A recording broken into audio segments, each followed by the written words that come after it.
कश्मीर के पत्रकार इरफान महराज की गलत तरीके से की गई गिरफ्तारी एनआईए के जरिए कठोर कानून के दुरुपयोग, भाषण और अभिव्यक्ति की स्वतंत्रता के उल्लंघन की ओर इशारा करता है। प्रेस क्लब ऑफ इंडिया ने कहा है कि हम उनकी तत्काल रिहाई की मांग करते हैं। रिपोर्ट्स के मुताबिक उन्हें नई दिल्ली के एनआईए पुलिस थाने में 8 अक्टूबर 2020 को एजेंसी द्वारा दर्ज की गई एक एफआईआर के संबंध में गिरफ्तार किया गया।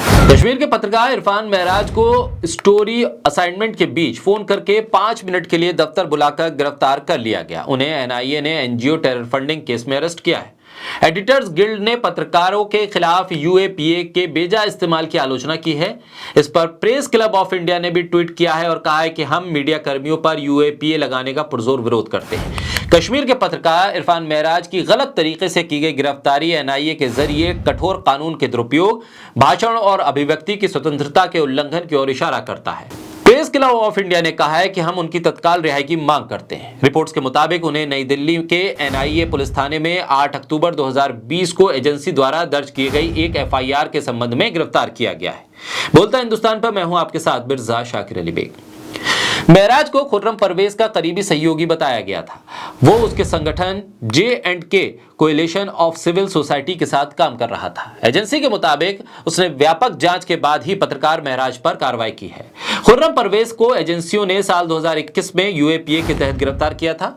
परवेज पर आतंकी गतिविधियों के लिए फंड जुटाने, साजिश रचने समेत आतंकी गतिविधियों में संलिप्त होने के आरोप हैं।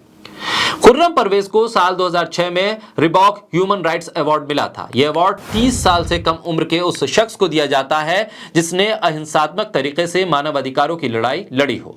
पिछले हफ्ते ही एनआईए ने पुलवामा से पत्रकार सरताज अल्ताफ भट्ट को हिरासत में लिया।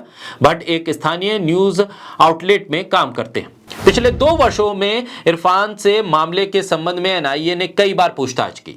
2020 की छापेमारी के दौरान उनके इलेक्ट्रॉनिक उपकरण भी जब्त कर लिए गए थे। टीसीएन लाइव के संपादक इरफान कारवा मैगजीन, आर्टिकल 14 और अल जजीरा के लिए भी रिपोर्ट करते हैं। वो राष्ट्रीय और अंतर्राष्ट्रीय पटल पर कई आउटलेट्स के लिए रिपोर्ट करते हैं। वो जर्मनी के सार्वजनिक प्रसारक डॉयचे वेले के लिए भी रिपोर्ट करते हैं।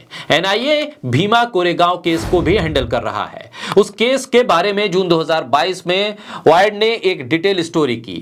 इसमें सेनेटल 1 की रिसर्च के आधार पर दावा किया कि पुणे पुलिस ने पहले टारगेट के कंप्यूटर्स में फंसाने वाले फर्जी फाइल्स प्लांट करवाए और फिर उसी पुलिस ने अपने प्लांट किए गए फर्जी इनक्रिमिनेटिंग फाइल्स के आधार पर उन्हें गिरफ्तार भी कर लिया।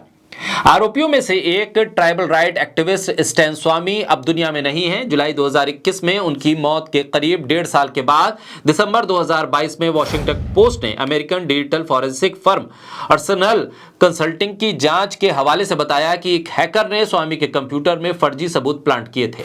उनका कंप्यूटर करीब 5 साल तक हैकिंग के निशाने पर रहा। हैकर्स ने हिडन फोल्डर्स में दर्जनों फाइल रखी। जुलाई 2019 में पुणे पुलिस ने वो कंप्यूटर जब्त किया। स्वामी पर यूएपीए लगा और गंभीर बीमारी की हालत में वो 9 महीने जेल में ही बिताने के बाद चल बसे।